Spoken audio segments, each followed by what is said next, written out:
Did you know your brain is eating itself? Yeah, you're welcome. Sweet dreams. Let's not sugarcoat it. Your brain is a self-cannibalizing organ. Not in the horror movie way. No zombies up there chomping on gray matter. It's all cellular, microscopic, and disturbingly organized.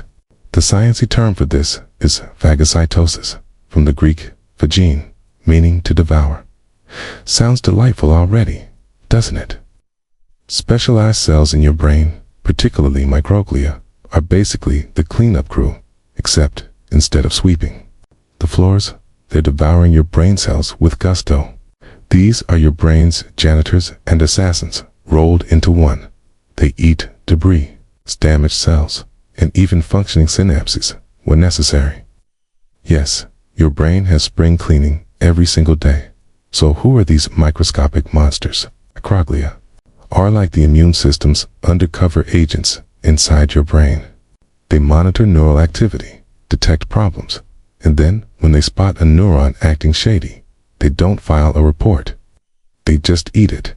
They use phagocytosis to engulf and digest cellular debris, misfiring synapses, and sometimes even entire neurons. It's like if your Roomba had a flamethrower and a God complex. But here's the twist. This isn't just destruction. It's maintenance. It's like pruning a tree or unfollowing toxic people on social media. Your brain does better when it lets go of the dead weight. This brain buffet isn't random. It's actually a key part of neuroplasticity, your brain's ability to adapt and rewire itself. Think of microglia as sculptors, okay? Chiseling away unnecessary connections, so your brain stays efficient. This happens big time during childhood and adolescence.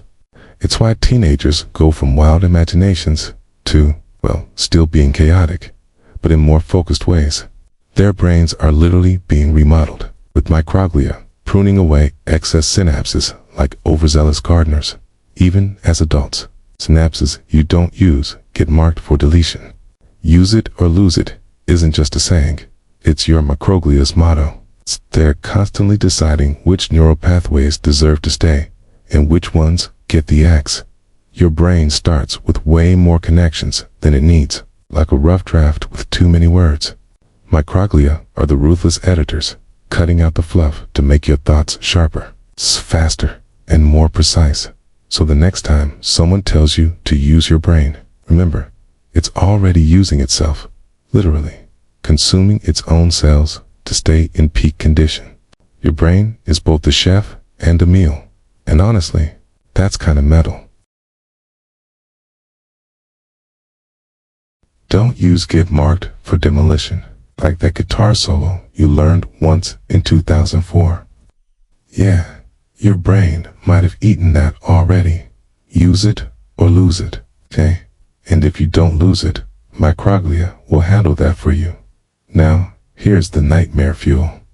Sometimes this brain buffet gets a little aggressive. In neurodegenerative diseases like Alzheimer's, microglia can go rogue, okay? They start munching on healthy synapses, causing memory loss and cognitive decline. It's like your brain's cleaning crew mistaking your furniture for garbage, chronic stress, and sleep. Deprivation can also mess with microglial function. Yeah, sleep. It's that thing you're trying to do while I talk about brain cannibalism. It's on a twist of irony. Not sleeping enough might make your brain eat itself faster. Fun, right? Okay, let's not get too dark. Most of the time, this process is awesome. Phagocytosis keeps your brain healthy, decluttered, and focused. It clears out junk proteins that could cause disease. It also helps after injuries, cleaning up the mess like the world's tiniest, hungriest EMTs. It's also happening in your sleep. During deep sleep, your brain goes into full maintenance mode. Cerebrospinal fluid flushes through like a rinse cycle, and microglia start their midnight snacking. So yes, while you dream about missing a flight in your underwear, your brain is quietly chomping on synapses. Let's clear up some myths before we call it a night. Myth 1. Your brain is fixed after adulthood. Nope. Neuroplasticity is real. And phagocytosis is a big part of it. Your brain is always changing. It just needs a good snack now and then. Myth 2. Brain cells don't regenerate. Sort of true, sort of false. Some neurons don't come back, but glial cells can regenerate, and the brain does grow new neurons in specific areas. It's not a free-for-all, but it's not a dead end either. Myth 3. Eating brain cells is bad. No, it's essential. You don't want all your synapses. Some are outdated, unnecessary, or just plain wrong. A belief that you could still become an astronaut. So what have we learned? Your brain is a living, breathing, self-editing machine. Okay? Every day it trims the fat, recycles the junk, and eats itself just enough to stay sharp. It's weird. It's amazing. It's a little horrifying, but it's also comforting in a messed up way, because even when you feel like you're doing nothing, just lying there in bed, staring at the ceiling, your brain is working overtime to clean up your messes. So relax, dear dreamer. Let your microglia do their thing. They're hungry, efficient. They've got this. Sleep well. And if you hear tiny chewing noises in your head, don't worry. That's just maintenance. Did you know that clouds weigh about 1.1 million pounds? That's 500,000 kilograms. Yes, the fluffy, innocent-looking sky pillows. You know those soft cotton candy tufts you used to stare at, thinking they look like dinosaurs or creepy human faces? Oh yes, those clouds. They weigh about 1.1 million pounds. Let that sink in while you try to picture your favorite puffy white sky blob crashing into the earth like a floating anvil from a Wile E. Coyote cartoon. Let's unravel that absurd fact. 'Cause yes, it's true. And no, the clouds are not out to crush us yet. Let's start with a simple question. What is a cloud? A cloud is not, I repeat, not, made of marshmallows, whipped cream, or the breath of angels ordained. It is, in fact, a floating mass of tiny water droplets or ice crystals suspended in the atmosphere. That's right, just missed. Billions and billions of tiny droplets, each so light they just kind of hang up there like your unread emails. So how does all that water stay in the sky? That's where the magic of physics kicks in. Or, as we call it around here, science is smug. Little way of ruining wonder. Here's the deal. Those water droplets are incredibly small, less than 20 microns in diameter. That's smaller than a human hair, unless you're bald, in which case, congrats on the low wind resistance. And they're spread out across a huge volume of air. Because they're so tiny and light, they can float on air currents like the world's most boring confetti. Don't use get marked for demolition, like that guitar solo you learned once in 2004. Yeah, your brain might have eaten that already. Use it or lose it. And if you don't lose it, microglia will handle that for you. Now, here's the nightmare fuel. Sometimes, this brain buffet gets a little aggressive. Mid neurodegenerative diseases like Alzheimer's, microglia can go rogue. They start munching on healthy synapses, causing memory loss and cognitive decline. It's like your brain's cleaning crew mistaking your furniture for garbage, chronic stress, and sleep. Deprivation can also mess with microglial function. Yeah, sleep. It's that thing you're trying to do while I talk about brain cannibalism. It's on a twist of irony. Not sleeping enough might make your brain eat itself faster. Fun, right? Okay, let's not get too dark.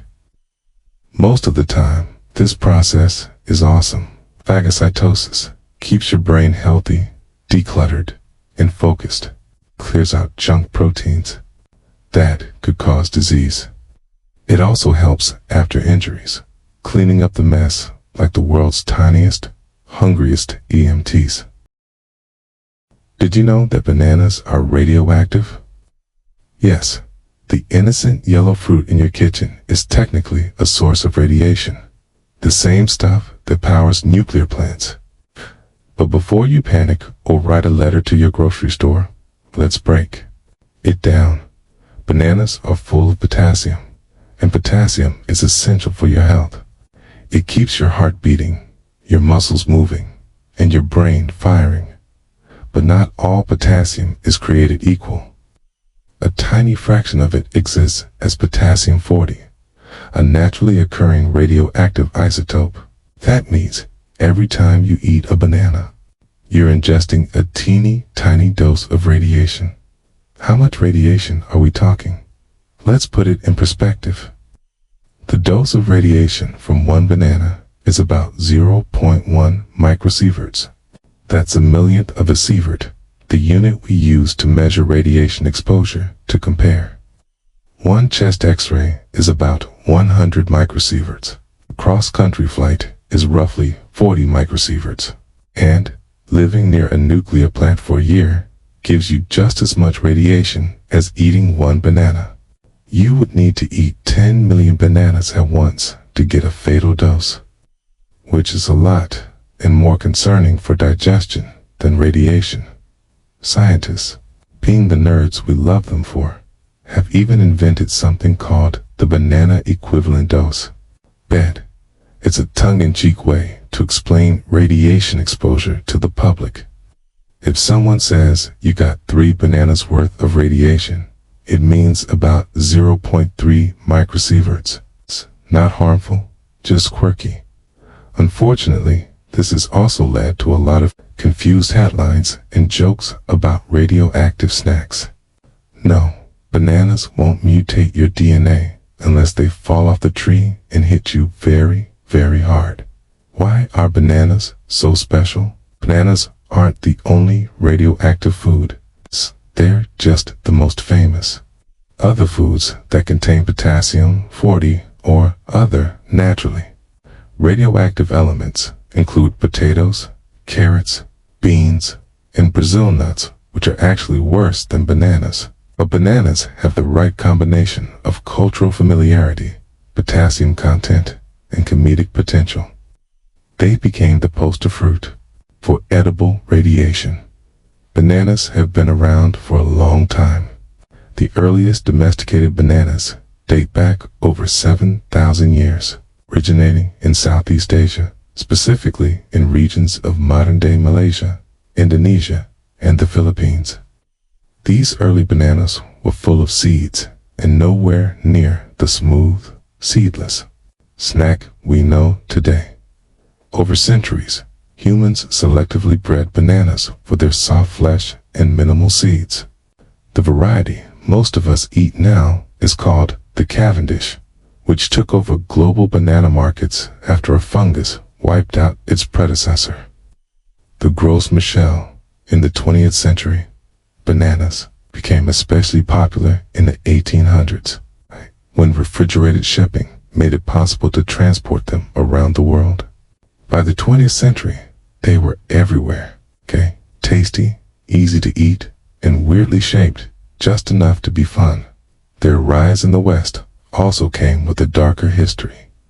Banana companies played huge roles in colonialism, coups, and land exploitation in Central and South America. So yes, behind that smiling yellow fruit lies a complicated backstory of global trade and power. Still, culturally, bananas became a staple, appearing in school lunches, slapstick comedies, cereal commercials, and nutrition guides. They are a fruit with a past and, clearly, a little radioactivity. Let's talk the banana crisis. Yes, that's a real thing. Here's the plot twist. The banana you know and love might not be around forever. The Cavendish variety, which makes up the vast majority of banana exports, is under threat from a disease called tropical race for TR4, a strain of Panama disease. It's a soil-borne fungus that infects banana plants through the roots. It's nearly impossible to eradicate. TR4 is spreading fast across the world. And here's the kicker. Cavendish bananas are clones. Because humans have bred bananas to be farmed, they can no longer reproduce on their own. They've been bred to contain no seeds, which means we can only reproduce them by planting the offshoots of the parent plant. This means each banana plant is genetically identical to the previous generation. Disease can easily wipe out the crop, as there's very little resistance. So when one plant is vulnerable, they all are. This kind of monoculture farming makes the entire crop fragile, like building an empire out of glass. One bad hit, and it all shatters. Scientists are working on resistant strains and potential solutions through genetic modification or crossbreeding with wild banana varieties. But the challenge is huge. We may be watching the slow-motion extinction of the banana as we know it. So yes, a banana pandemic, fruit-based apocalypse, a potassium-rich crisis. Add that to your list of 21st century existential concerns. So let's recap and peel back the nonsense. Radioactivity means danger. Not always. Radiation is everywhere in the air, soil, your body. Its context and dose matter more than presence. Bananas are unsafe. Nope, totally safe. You'd get more radiation from flying to Vegas than eating bananas for a week. You could set off a radiation detector with bananas. This one's actually a little true. Shipping containers full of bananas have triggered sensitive detectors, but again, not dangerous, just detectable.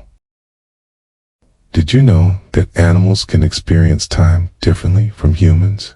Yeah, your dog living in slow motion, your fly basically bullet time, your cat stuck in some kind interdimensional espresso-fueled loop. Let's talk time perception species. Addition time is weird and kind of a lie. We all kind of agree it moves forward, but how we experience it, that's completely subjective. Ever noticed how time flies when you're having fun and ER drags when you're stuck on hold with customer.service? That's perception at work. Now multiply that variation by millions of years of evolutionary difference, and you start to see how animals live in alternate timelines, not metaphorically, biologically. Here's where things get sciencey. Animals perceive time based on something called the flicker fusion rate, basically how fast their brain can process visual information. Humans average about 60 flashes of light per second before the flashes blur into continuous motion, but other animals say process more images per second. Flies can see up to 250 flashes per second. Dogs clock around 70 to 80, chickens around 100. This means that a fly can experience your slow motion swat as a dramatic Matrix-style scene you attempt to kill it to the fly. It's just another. It's Tuesday and it has time to sip a latte and ponder existence before dodging you. In general, smaller animals with faster metabolisms perceive time in higher resolution. They're like high-speed cameras walking around in nature. Larger animals, like elephants or humans, have slower metabolic rates and slower sensory systems, so we see the world at a lower frame rate. Think of it like this. A fly is living in a GoPro highlight reel. Dog is watching Netflix in 1.25 speed. You're somewhere between real time and buffering. This time perception gap explains a lot of weird animal behavior. Ever tried to catch a fly with your bare hands? You failed because you're living in lack. That fly already saw you coming, packed his bags, and moved to another room. Dogs get bored faster when left alone because their internal clocks might be ticking faster. So your quick trip to the store feels like hours to them. And cats just ignore time altogether. They're eternal beings. Obviously, let's debunk some common time-related myths. Myth 1. Animals have no sense of time. Wrong. Many animals have circadian rhythms, memory of routines, and internal timers. They know when it's breakfast. Trust me. Myth 2. Time perception is the same for everyone, not even close. It varies wildly between species and even among humans, depending on age, mental state, or caffeine intake. Myth 3. Animals live in the moment. Nice idea, but it depends on the animal. Some do, others remember the past, anticipate the future, and definitely judge you for being late with dinner. So, what even is real? Time. Turns out there isn't one single universal experience of time. There's clock time, which we invented, and there's perceived time, which is personal and squishy. The totally unfair time, it seems, is more like a user interface. Every species gets a different one. Some animals scroll in fast motion. Others are stuck in the loading screen. Your cat probably on silent mode with motion blur as you close your eyes tonight and let the seconds slip away. Remember, somewhere nearby, a mosquito is living its entire life in the time takes you to do a skincare routine. Somewhere else, a tortoise is aging in slow motion, blissfully, unaware of your emails and deadlines, and your dog still waiting at the door like you went to space and never came back. Sleep well, dear. Dreamer time is weird, but at least it's ours. Did you know that the world's oldest dog lived to 31 years old? Yes, you heard that right. Not 10, not . The world's oldest dog lived to 31 years old. 15, not even 20. We're talking 3 decades of tail, wags, and naps. Let's meet the Methuselah of mutts. Bobby, the dog that aged better than most humans. Key. I know, Bobby was a purebred Rafeiro Doncio, a Portuguese livestock guardian dog with the kind of chill temperament you'd expect from someone who's literally seen it all. Born in 1992, yes, that was the year Aladdin came out. Bobby lived in a village in rural Portugal. He belonged to the Costa family, who apparently know the secret to immortal pets.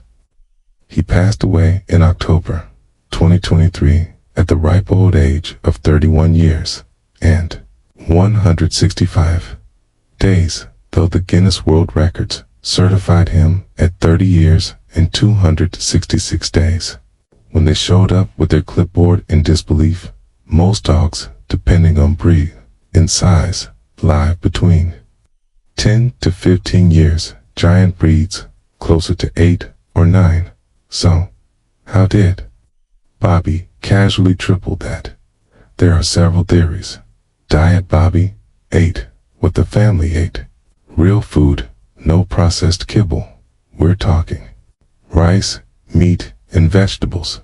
Basically, the Mediterranean diet for dog's environment. He lived in a peaceful, rural area, surrounded by nature, not traffic or TikTok. Freedom. Bobby was never chained or leashed. He roamed freely like a wise old monk who occasionally barked at passing clouds. Genetics. Longevity ran in the family. Bobby's mom lived to 18. So maybe they died as aged slowly over there in the Portuguese countryside. Before Bobby, the record holder, was Bluey, an Australian cattle dog who lived to 29 years and 5 months. Bluey worked on a farm, which apparently keeps you alive if it doesn't kill you. Then there was Maggie, another Australian dog who allegedly lived to 30 but wasn't properly documented. So, Bobby still reigns as the oldest confirmed dog in recorded history. Yes, recorded history. I'm sure there's a mythical wolf dog in the Himalayas who's still hanging on, but Bobby gets the plaque. Let's bust a few myths before you tuck in. Okay. Myth 1: dogs age 7 years for every human year. Not true. It depends on breed size and genetics. A 1-year-old dog is more like a 15-year-old human. The curve flattens with age math, not magic. Myth: 2 old dogs can't live happy. Lives also false. Bobby was reportedly calm, social, and only had mild mobility. Issues late in life, he basically retired like a king. Myth 3: diet doesn't matter much. Oh, it does. Just like us dogs, do better on real, nutrient-dense food. Sorry, mystery meat, kibble. Bobby's long life is more than a novelty. It's a reminder that with care, environment, and a little luck, dogs can thrive way past expectations. He was a living piece of history, born before smartphones, before Google, before most of the people listening to this podcast ever had a mortgage. He was a good boy for a very, very long time. So tonight, as you snuggle under your blankets, think of Bobby. Think of the long, quiet walks, the warm sun on fur, the endless naps in the Portuguese countryside. Let his legacy lull you to sleep. May your dreams be as long and peaceful as his life. Good night, and give your dog an extra treat. Tomorrow, 4. Did you know that most maps of the world are wrong? Yes, that beautiful, familiar map. Most maps of the world are wrong. Hanging in your classroom or on your desktop wallpaper. It's a visual lie. ACTO, graphic, catfish. And let's unfold that myth, wrinkle by wrinkle. Chances are, the world map, Kino best, is the Merkel projection. You know, the one Greenland. Looks like it could body slam Africa, and everything near the equator seems suspiciously petite. It was created in 1569 by Girardi's Mayor Carter, cartographer who needed a map that was useful for navigation, not truth. The Mercator projection keeps angles and directions. Accurate for sailing, super handy if you're in a 16th century boat. Less so if you're trying to understand how big Madagascar actually is. So while it keeps bearings accurate, it stored size, especially near the poles. Here's where the K2 graphic injustice kicks in. Greenland looks enormous, almost the size of Africa. In reality, Africa's 14 times larger. Europe seems much bigger than South America. Wrong again. South America could basically spoon Europe into oblivion. Antarctica looks like it wants to eat the southern hemisphere, but it's a lot smaller than it appears. Still cold, still deadly, but smaller. This distortion isn't just a design quirk. It's a distortion of perception, power, and geopolitical ego. So, what are the alternatives? Gall, Peter's projection. It tries to preserve areas showing land masses more accurately in terms of size, but it looks weirdly stretched, like the Earth is being viewed through a Snapchat filter. Robinson projection. It's a compromise between size and shape distortion. It's pretty, it's balanced. It's the graphic designer's choice goods, Homalocene. Projection looks like someone took a bite out of the planet, but it preserves land area nicely. You just can't use it to wallpaper anything. Dymaxion map. Bug. Minister Fuller folded Earth into an icicle citrine. It looks like a puzzle. Very cool puzzle, but good luck finding your flight route on it. Bottom line, every map lies a little. The earth is a spherish, and you can't flatten a sphere without stretching. SQUISHING or cutting something. Map distortion isn't just about geography. It's about worldview. If the countries in the global north look bigger, more centered, more important, people assume they are. That affects education, politics, economics, even travel dreams. Africa, South America, and Southeast Asia have often been shown smaller, pushed to the margins, not because they are less significant, but because the map lied and we believed it. Let's gently iron out a few myths. Myth 1. Greenland is almost as big as Africa. Nope, Africa is 14 times larger. Myth 2. The Merkur projection is accurate only if you're using it to navigate oceans in the 1500s. Myth 3. There's one correct map. False. Every map is a compromise. You pick what to preserve. Shape, size, distance, direction. You can't have it. All myth for maps are neutral. They are. Not every map maker makes choices. Those choices shape what you believe. Maps have always been a mix of science, guesswork, and creative confidence. The oldest known maps date back to around 25,000 BCE. We're talking cave walls and mammoth bones scratched with local landmarks. Later, the Babylonians drew maps on clay tablets, focused not on accuracy but on spiritual and symbolic layouts. Here's our city, here's some water, and everything else probably chaos.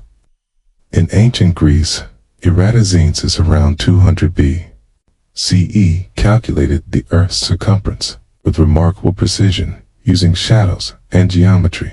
No GPS, just vibes and sunlight by the time of the Middle Ages. European maps, like the T&O map, placed Jerusalem at the center again, not because it was geographically central, but because humans really like centering themselves. It wasn't until the age of exploration that maps became more detailed. Tools like the compass, astrolabe, and later telescopes helped sailors chart coastlines with greater accuracy. And then came Merkur with its sailor-friendly projection that prioritized direction over area. Today, we use satellite imaging layer, aerial drones, and data from GPS constellations orbiting the Earth. We can now model the planet in glorious high-res 3D. And yet, for convenience and tradition, we still teach kids geography using 500-year-old map styles. So yes, we can scan the Amazon and find detail from space, but we also still argue about whether Greenland is that big. So, how did ancient and early modern people actually make maps before satellites, before airplanes, before drones? Just a lot of walking and geometry. One key method: trigonometry and triangulation. Ancient surveyors would measure distances and angles between visible landmarks, often from hilltops or towers, then build a network of triangles across the land from just a few reference points. They could map surprisingly large areas with startling accuracy along coastlines. Early crafters sometimes used ropes or strings, literally measuring distances by foot or by ship pacing or sailing, and recording time and bearing. These were known as dead reckoning techniques. Sailors would chart their path based on speed, time, and compass direction, correcting along the way using celestial navigation. Think stars, sun, and the occasional gut instinct. In some cases, explorers like Captain James Cook combined astronomical readings with coastal triangulation, using sextants to measure angles between the horizon and celestial bodies. 2. Pinpoint latitude, longitude. was harder and required extremely accurate marine chronometers. Basically, very, very good clocks before that people just guessed a lot. Mapping was a painstaking, sometimes dangerous blend of math, exploration, and blind optimism, and occasionally colonial hubris. But it worked slowly, line by line, shape by shape. The world took form. So as you drift into sleep tonight, think about how much of what we know is shaped, literally, by how we've chosen to draw it. Your map was never the territory, it was just one version of it. May your dreams be full of undiscovered continents and truthfully sized land. Masses in May Greenland shrink peacefully in your imagination. Did you know that snails have teeth? Yep, tiny, slimy, slow-moving snails with teeth. And not just a couple, we're talking thousands.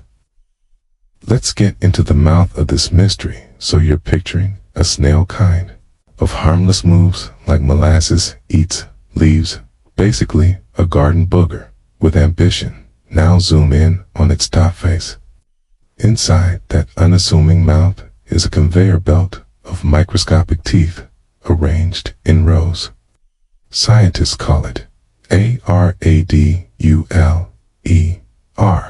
It's like a tongue, but with up to 25,000 teeth on it. That's right, the creature that takes 45 minutes to cross your sidewalk is packing more hardware in its mouth than a horror movie dentist. Snails aren't biting or chewing like you do their radula, acts more like a rasp or file. It scrapes food like algae, plant matter, or in some cases other snails. Yep, a bit of cute little cannibalism off of surfaces and into their digestive systems. Think of it like a microscopic cheese grater mounted inside a slug. Romantic, I know. These teeth wear down with use, but don't worry, they're constantly replaced. New ones grow in from the back and slowly move forward like a dental treadmill. Different snail species have different radular setups depending on what they eat. Garden snails use theirs to scrape plants. Marine snails, called cone snails, their teeth are venomous harpoons. They shoot them like darts to paralyze prey. Yes, you heard that right. Venomous. Harpoon teeth. Cone snail venom is so potent, it can kill fish, small animals, and in rare cases, humans. Like nature looked at snails and said, make them horrifying, but slowly. It's fun twist. Snail teeth are stronger than steel. Seriously, some marine snails, like the limpet, produce teeth made of goid and iron-based mineral. In 2015, researchers discovered that limpet teeth are among the strongest natural materials ever found, more durable than spider, silk, or Kevlar. That's right, somewhere out there a snail has better armor in its mouth than a bulletproof vest. Speaking of snails, what's with the shell? You've probably wondered at some point, why do snails carry their homes on their backs, and how did those cozy little spirals come to be? Snails are born with a soft, transparent protoshell which starts forming while they're still in the egg. As the snail grows, it secretes calcium carbonate to strengthen and expand its shell in a spiraling pattern. The shape is genetically programmed, kind of like architectural instinct baked into a gooey body. The shell isn't just real estate, it's armor. It protects snails from predators, dehydration, and their own clumsy lifestyle. It also grows with them, unlike hermit crabs, who need constant shell upgrades, like a crustacean version of changing apartments. And no, snails can't leave their shells. That's not a removable backpack. It's fused to their bodies. Pulling a snail out of its shell would be like trying to unzip your spine. Don't. So when you see a snail slowly inching along, it's carrying It's custom built, ever expanding, spiral shaped fortress like a gooey little knight. So let's recap and set the record straight. Myth 1: snails don't have dot teeth. False. They have thousands, possibly more than any other animal. Myth 2: snail teeth are useless. Also false. Without them, snails couldn't feed. No radula, no snail salad bar. Myth 3: snails are boring. Excuse you. Some snails are venomous, armored, and mouth-machined marvels. They are slow chaos. So, as you drift off tonight, think of the snails outside your window, quietly scraping their way through life, armed with thousands of teeth, living in spiral fortresses, possibly indestructible, maybe. Plotting, okay, probably just looking for lettuce. Sleep tight, dear dreamer, and may your dreams be free of radul, as did. You know that the moon looks upside down in the southern hemisphere. That's right, the moon. The moon looks upside down in the southern hemisphere. Classic nightlight of Earth, the poetic muse of werewolves and bad first dates. Turns out, it can't even keep its face straight, depending on where you start. Let's unravel this upside-down mystery. Imagine you're in New York. You look up at a waxing crescent moon. It's lit up on the right side. Classic. Now imagine you teleport to Sydney. Look up again. Same moon, same phase, but now the crescent is on the left. What gives? It's not the moon that's changed. It's you, or rather, your position on the globe. Here's how it works. You and someone on the opposite side of the Earth are standing on a sphere, which means you're technically both upright relative to gravity, but from each other's perspective, you're flipped. When you look up at the moon in the northern hemisphere, you're seeing it from one orientation. In the southern hemisphere, you're viewing it from the other side of the Earth. So the moon appears flipped top to bottom. It's like holding a photo upside down. Same image, just a different angle, cosmic inversion. So how much does the moon flip? Well, it's not just the crescent orientation that changes. Even familiar features like the dot man and the moon look different. In the northern hemisphere, people often see a dot face. In the southern hemisphere, the same patterns might look more like a rabbit or even craters doing a headstand. The moon doesn't rotate as we see it.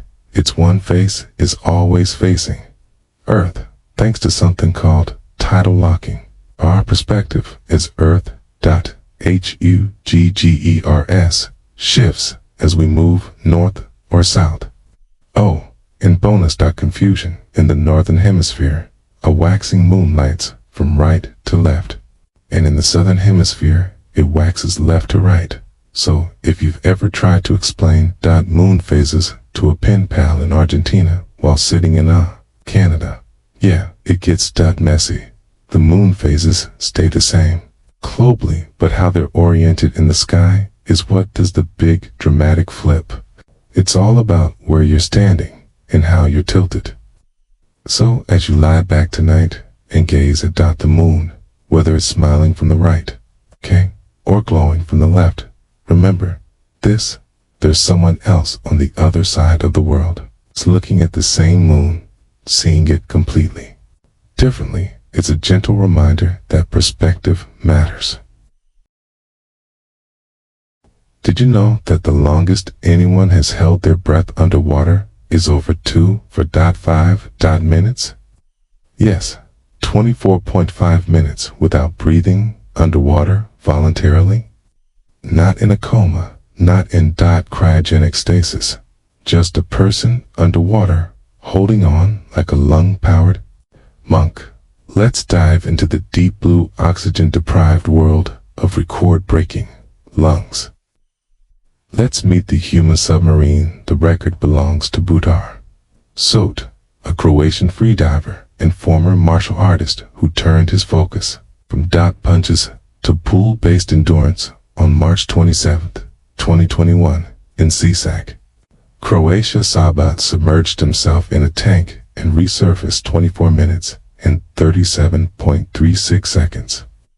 Later, Guinness World Records certified .it medics confirmed he was alive, and conscious spectators confirmed he was superhuman. He was attempting to bring awareness to children with autism, including his own daughter, because apparently it wasn't enough just to hold your breath for nearly half an hour. He wanted to make it meaningful. What makes that humanly possible? Let's set the scene. Most people without training can hold their breath for about 30 seconds to 1 minute before their body says, that's enough heroics.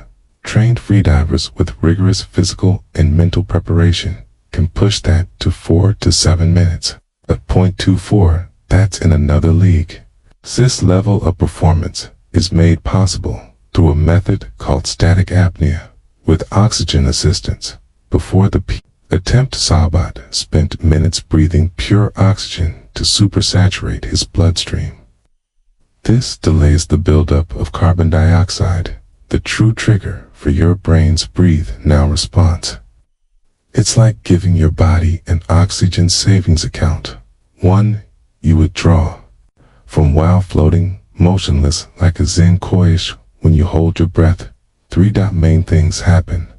Oxygen levels drop, carbon dioxide levels rise, your brain starts panicking. But freedivers like SOBAT train to override those alarms. Through meditation, breath control, and repetition, they learn to suppress the urge to breathe, slow their heart rate dramatically, sometimes to below 30 beats per minute, and minimize every movement.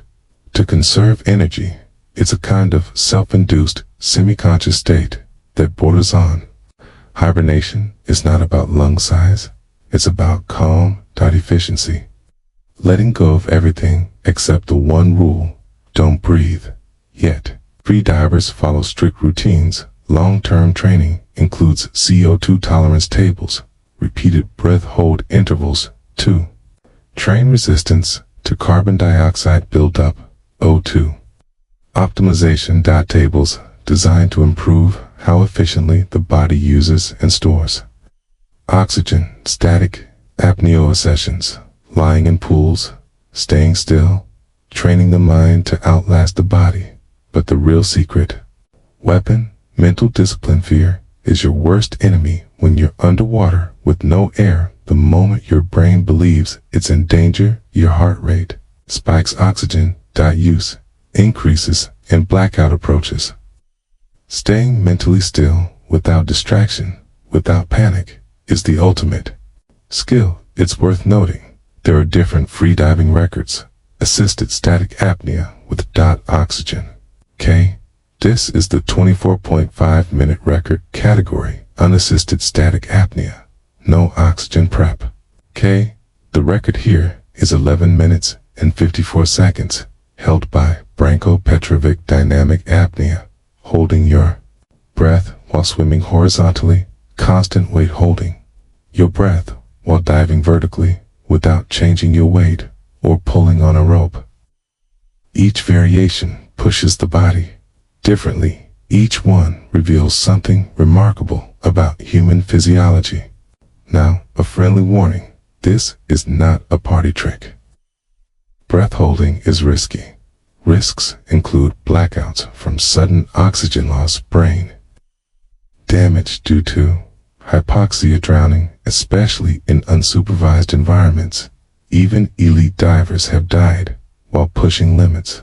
Safety divers, medical professionals, and surface observers are standard in professional attempts, so please don't test your limits in the bathtub or the community pool or your friend's hot tub after 2 beers. Myths that need to breathe. Myth 1. Freedivers have giant lungs. Not necessarily. Many elite freedivers have average lung sizes. They just know how to use them better. Myth 2. The urge to breathe. It's about low oxygen. It's about high carbon dioxide. That's what creates the panic and the gasp reflex. Myth 3. Anyone can reach 20 plus minutes. With practice, only a few people can reach these numbers. Genetics, training, and mental mastery all play huge roles. Myth 4. Breath holding builds strength. It builds control, but it's not a replacement for cardio resistance, training, or common sense. So tonight, dear dreamer, as you lay down and take a deep, calming breath, think of Booty or Sawbot floating in a tank, still silent, a man holding his breath, not just out to set a record, but to make a statement. It's more than lung capacity. It's about trust. Trust in your body, your training, your breath, and sleep easy, knowing you don't need to break records to feel at peace. Did you know that your brain burns 400 to 500 calories a day? Yes, it's that thing between your ears, roughly the size of a cauliflower, and the consistency of warm tofu. It's consuming a shocking amount of your daily energy, even when you're not solving equations or composing poetry, even when you're doing absolutely nothing at all. Let's fire up some neurons and unpack how your brain runs on calories and why it's the most metabolically expensive organ. You have your brain weighs about 3 pounds. That's roughly 2% of your total body weight, and yet it burns around 20% of your daily energy. That means if you eat 2,000 calories in a day, about 400 to 500 of those calories go straight to fueling your brain. Doesn't matter if you're running a business, binge watching reality TV, or just sitting and staring at the wall. Your brain is always on, always calculating, regulating, remembering, forgetting, predicting, coordinating, and talking you out of texting your X. Brains are busy. What exactly is your brain doing with all that energy? Primarily, it's supporting the constant electrical activity of about 86 billion neurons.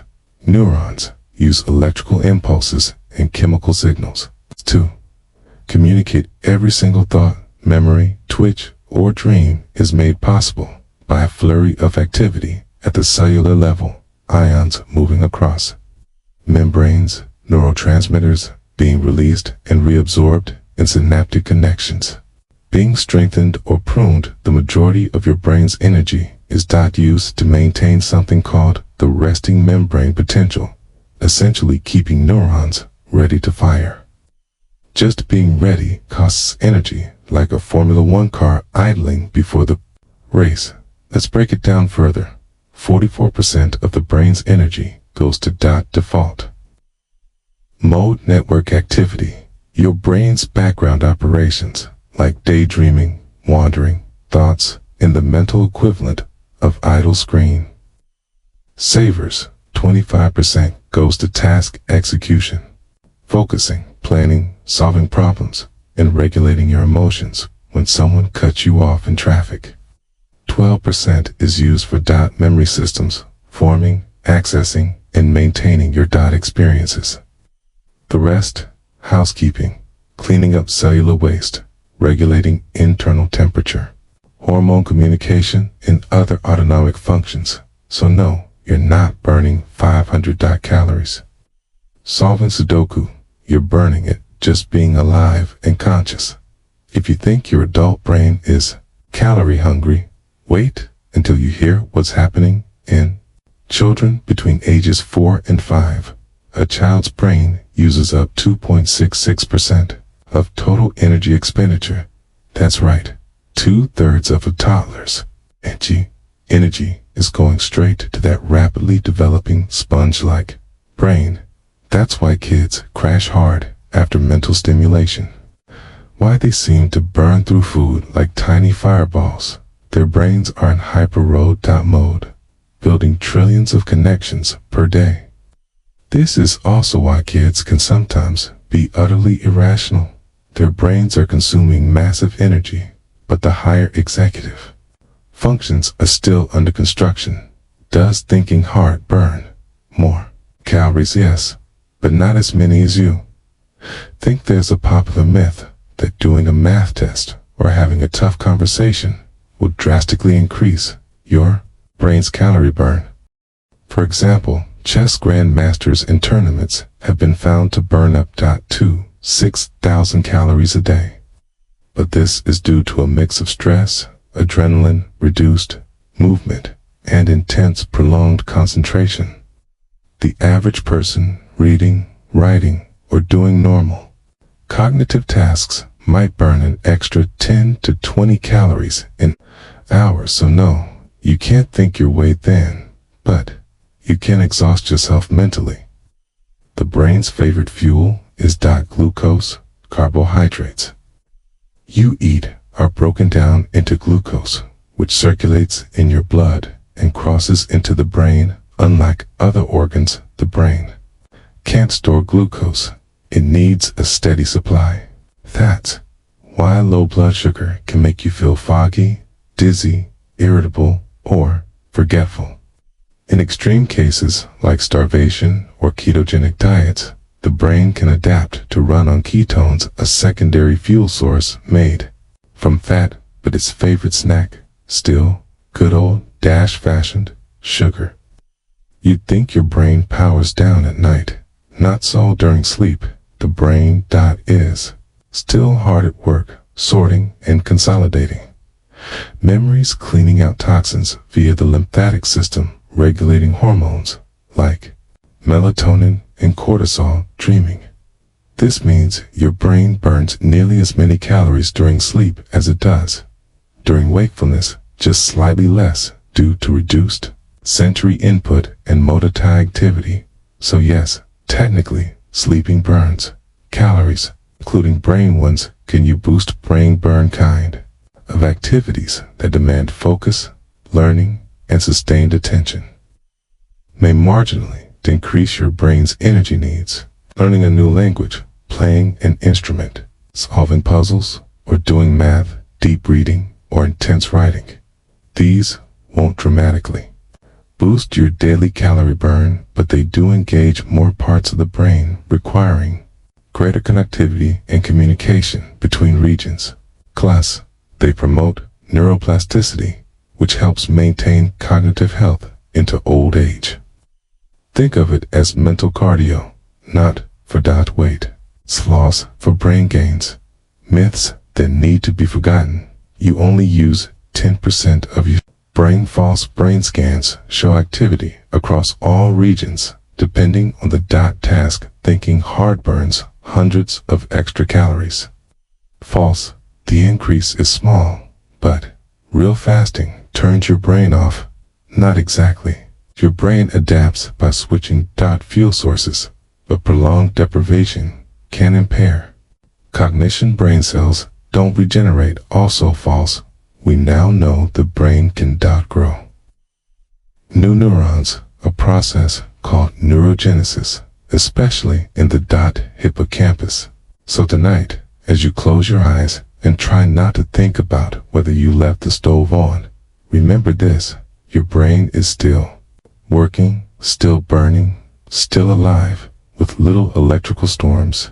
Even in the quiet of sleep, it burns 400 to 500 calories a day just to keep you conscious, connected, and you.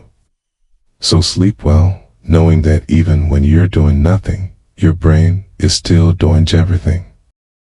Did you know that the fear of long words is called hippopotami? The fear of long words is called hippopotamonstrous squalophobia. Yes, they gave the phobia of long words a ridiculously long word.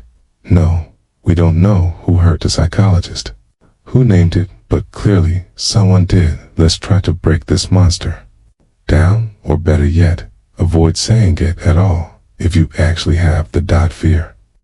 Hippopor, monstro cesqudio, phobia. It has 35 letters, and it sounds like a drunk dinosaur trying to read Latin. It's like someone weaponized the English language and aimed it directly at your tongue. Also, it's not even the longest word in the dictionary. That's a title still argued over by various chemical compounds and people who need a new hobby. So was this a real word? Kind of, it appears in some medical and psychological circles, but most experts agree it's a tongue-in-cheek creation. Basically, someone thought it would be funny to name a fear of long words with the most aggressively long word imaginable. Mission accomplished. You win, cruel wordsmith, you win. The more accepted clinical term is sesquiped allophobia, which comes from the Latin sesquipedalus, meaning a foot and a half long, much more manageable, much less of a verbal hate crime. Let's rewind to the source. The Latin word sesquipedalian actually comes from the Roman poet Horace, who used the phrase sesquipedalia, verb ber, literally words a foot and a half long, as a playful dig at pompous writers who used unnecessarily long words. So really, this whole thing started as literary shade. Ancient subtweeting, if you will fast forward to modern times, and the term grew tentacles. Someone added hippopoto, possibly referencing the massive size of a hippopotamus, monstro, like monstrous, infused it with the original sesquipedalian root, creating Frankenstein's monster of a word that both describes and induces the fear. And here enters Amy Newcomb Matathul, acclaimed poet and word lover, who helped bring this absurdity into the cultural spotlight in her readings and writings. She pointed out the irony and cruelty of naming the fear of long words with such verbose beast, adding a dash of wit and humanity to an otherwise ridiculous linguistic joke. Like all phobias, it's about anxiety and avoidance. People with this fear may feel panic, sweating, dizziness, or even nausea when confronted with long words, especially in public, like during speeches, classroom readings, or spelling bees from hell. It can stem from childhood trauma, learning disorders, or just the pure intimidation of trying to pronounce something that looks like the Scrabble board exploded. Also, English is not exactly user-friendly when it comes to pronunciation. Colonel is pronounced colonel, but monstrous esquipetalophobia is pronounced like a dare. Long words have a weird power. They're often used to sound smart, obscure meaning, or win arguments at dinner parties, but they can also alienate people, intimidate readers, or trigger real panic. It's like the linguistic version of gatekeeping. Ever seen legal documents? Long words everywhere. It's not because they need to be there, but because no one wants you to understand. So really fearing long words is not that irrational. It's just you versus syllabic bullying. Let's clear a few things up. People afraid of long words are just being dramatic. Nope, it's a genuine phobia. As real as arachnophobia or claustrophobia, and probably more likely to show up in English class. Is the longest word in the dictionary? Not quite. That title goes to a chemical name for Titan, the largest known protein. It has over 189,000 letters. It is literally unreadable, and also, mercifully, not on your vocabulary quiz. It was named to help people realize it was named to troll if you or someone you know suffers from sesquipedalophobia. The good news is, it's treatable. Like most phobias, it responds to cognitive behavioral therapy, changing your reaction to the fear, gradual exposure, not throwing them into a Dickens novel on day one. Support groups where people bond over their mutual hatred of multisyllabic horrors. You can also just carry a thesaurus and get really good at using small words for big things. It's minimalist and therapeutic. So tonight, as you drift into sleep, let this thought comfort you somewhere out there. A medical professional got so bored, okay, They named a fear of long words with the longest word they could think of. They made it 35 letters long. They made it sound like a medieval curse. They made it unforgettable, and that, dear dreamer, is how you troll with Latin goodnight. May your dreams be short, your words be small, and your sleep uninterrupted by vocab quizzes.